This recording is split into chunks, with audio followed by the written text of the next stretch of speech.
Hello students. So as in the last video, I have told you that from now on we will be studying on communication process.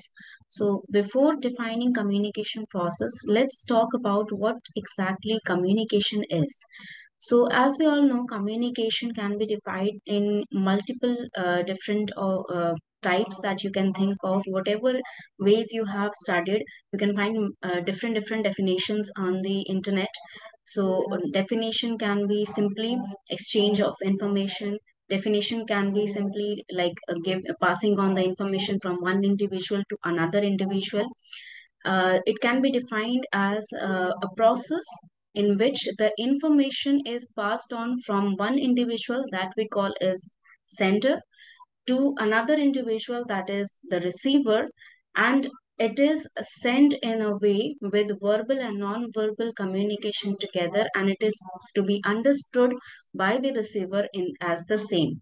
That means कि यहाँ पर आपको सिर्फ as a sender सिर्फ words नहीं कहने हैं, words के साथ साथ यहाँ पर आपको उन चीजों की फीलिंग्स भी जोड़नी है जो चीजें आप कहना चाह रहे हैं. If you want to convey a message that is very serious, you need to make your audience believe, your receiver believe that this is a serious topic. For example, अगर आपको कोई नोटिस आता है, ठीक है, कि from tomorrow onwards nobody is allowed to use mobile phone in the campus area, and this is a very serious issue because students are getting distracted from their studies. तो ये एक कम्युनिकेशन का तरीका है अथॉरिटीज का. Receiver यहाँ पर students हैं, तो वो इस चीज को अलग अलग तरीके से कम्युनिकेट कर सकते हैं, लेकिन मोस्ट इफेक्टिव वे कम्युनिकेशन का क्या होगा? Word by word, that means face to face communication. And ये कम्युनिकेशन टीचर्स क्लासरूम में जाके कर सकते हैं, आपके पूरे कैंपस में नोटिस बोर्ड लगाया जा सकता है. All the authorities that are responsible for the disciplinary actions, they will come into your classroom and they will announce this notice to you. तो ये सारी चीजें क्या होती है फेस टू फेस कम्युनिकेशन में? ना सिर्फ आप वर्ड्स पढ़ते हैं जो कि नोटिस बोर्ड पे लिखा हुआ है, बल्कि उन वर्ड्स के पीछे सीरियसनेस जो है, जो इम्पोर्टेंस है इस चीज की, वो इम्पोर्टेंस आप समझते हैं when you mix the verbal communication with the non-verbal communication, that is the seriousness on your facial expression and the strictness or the tone of the voice of the people who are telling you the things. So communication process सिर्फ words को कहना, बोलना या लिखना नहीं होता है, एक idea को communicate करना होता है. That means an information is just an information if it is written in words or spoken in words. An idea is something that is expressed through verbal and non-verbal both ways together, hand in hand, and to the receiver. Now, before we move ahead to the process, let's talk about the elements of communication. So the elements of communication are shown on the screen as you can see. Number one is sender. Sender is obviously the most important part because अगर sender के पास idea रहेगा तभी वो communication start करेगा. Sender is responsible for starting the communication process. Sender के लिए यहाँ पर सबसे बड़ी बात यह है कि जो इंफॉर्मेशन उसके पास है, उसके पास ये क्यूरियोसिटी होनी चाहिए, ये उसके पास ये कोई रीजन होना चाहिए कि वो रिसीवर तक ये मैसेज जो है आगे बढ़ाए. Next component is your next element is your receiver. Obviously, if you are giving information, someone should be there to receive it. आप अगर किसी को WhatsApp कर रहे हैं तो आप एक specific person को या एक specific group में मैसेज डाल रहे हैं. So there are receiver, they should see your message to react on it. वो बिना पढ़े बिना समझे मैसेज को रिएक्ट करेंगे तो ऑब्वियसली प्रॉपर रिएक्शन नहीं आएगा आपका. तो receiver end is also as important as the sender. Channel means obviously किस माध्यम से आप कम्युनिकेट कर रहे हैं. फेस टू फेस चैनल यानी कि मिल के आप उनके सामने बैठ के बात कर रहे हैं, या फिर टेलीफोनिक कम्युनिकेशन आप उनको फोन कर रहे हैं, ठीक है. Written communication in the form of text messages, all the things are also a way of communication.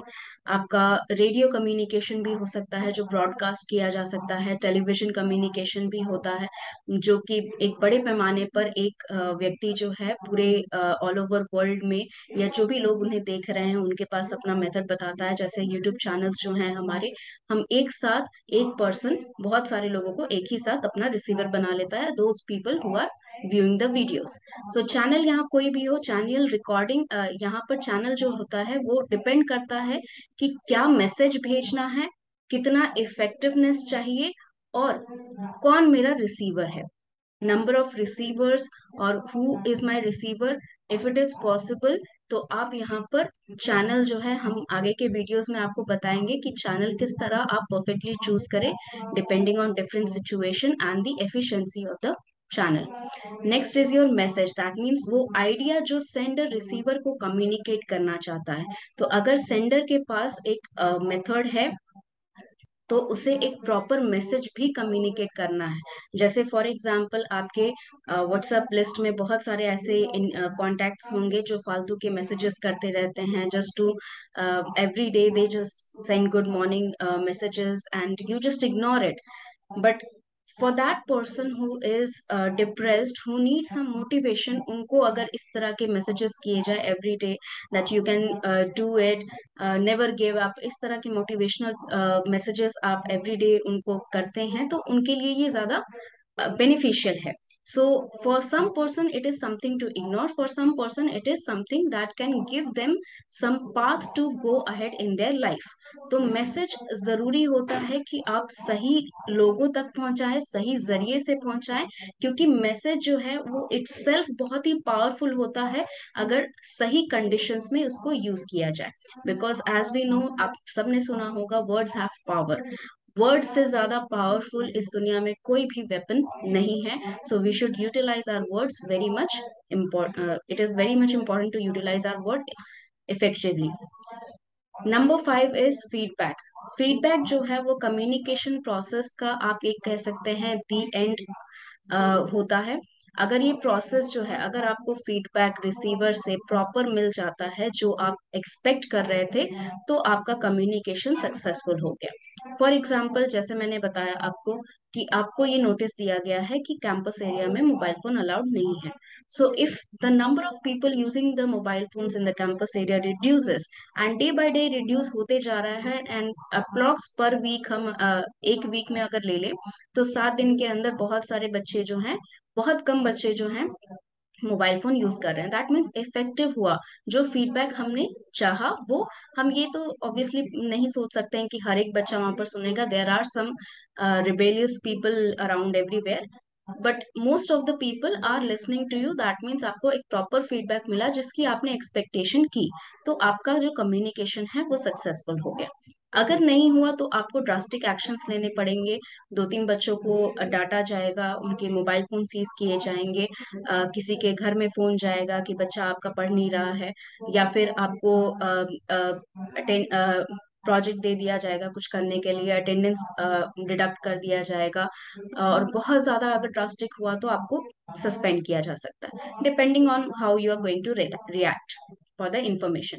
तो ये सारा चीज होता है कि जब तक आपको प्रॉपर फीडबैक नहीं मिलता, आप ये जो साइकिल है सेंडर से रिसीवर तक जाने का, ये साइकिल कंटिन्यूअसली चलता जाता है जब तक मुझे प्रॉपर फीडबैक नहीं मिलता।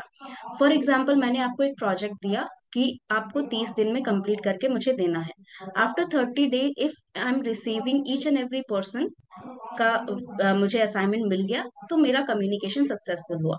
अगर मुझे नहीं मिला तो ऑब्वियसली बात है कि मुझे, of course I have been giving warning to you, मैंने 25th को या 28th को आपको वार्निंग दिया कि आपके पास 2 दिन 5 दिन बचे हैं, आप लोग जल्दी से सबमिट कर दीजिए। 30 तक जिनका नहीं आता है, that means those people have failed on the receiver and. और अगर बहुत सारे लोगों का, फॉर एग्जाम्पल 50 स्टूडेंट्स या 60 स्टूडेंट्स में से 45 स्टूडेंट्स ने मुझे भेज दिया, that means my communication is successful. अगर आपका कम्युनिकेटर और receiver, that means sender and receiver एक ही है, that means one person is talking to another person, individual talking हो रही है यहाँ पर। जैसे इंटरव्यू में आप, इंटरव्यूअर ने जो क्वेश्चन पूछा, इंटरव्यू ने उसका बहुत बेहतरीन आंसर दिया, तो फीडबैक क्या आएगा, that you will be selected. ठीक है, और मुझे यहाँ पर जिस भी तरीके से, मैं अगर इंटरव्यूअर को सेंडर के तौर पे देखूं, तो मेरा एक्सपेक्टेशन है कि मुझे एक अच्छा एम्प्लॉय चाहिए, मुझे एक अच्छा कैंडिडेट चाहिए जिसे मैं अपने नौकरी पे रख सकूं। तो अगर मेरे पास प्रॉपर आंसर्स आ रहे हैं जो क्वेश्चंस मैं पूछ रही हूँ, that means I am getting proper feedback from my questions. अगर मैं यहाँ पर सेंडर अपने इंटरव्यूई को रखूं, तो उनके हिसाब से उनका जो कम्युनिकेशन वो कर रहे हैं, उनका फीडबैक रहेगा that they will be selected. So depending on different styles and different ways of communication, different situations, conditions, आपका फीडबैक वर्बल नॉन वर्बल हो सकता है, लेकिन बिना फीडबैक के आपका कम्युनिकेशन एंड नहीं होगा। Okay, last one is your noise. Noise is basically any disturbance created throughout the process of your communication. मान लीजिए कि अगर सेंडर ही अपने वर्ड्स सही तरीके से, that means the idea, the message, वो सही तरीके से फॉर्मुलेट करके नहीं भेज पा रहा है रिसीवर तक, तो सेंडर एंड में नॉइज क्रिएट हो रहा है। रिसीवर अगर प्रॉपर फीडबैक नहीं भेज पा रहा है, तो रिसीविंग एंड पे नॉइज हो रहा है। चैनल जो उसने यूज किया है, जो माध्यम आपने यूज किया है, वो सही नहीं है।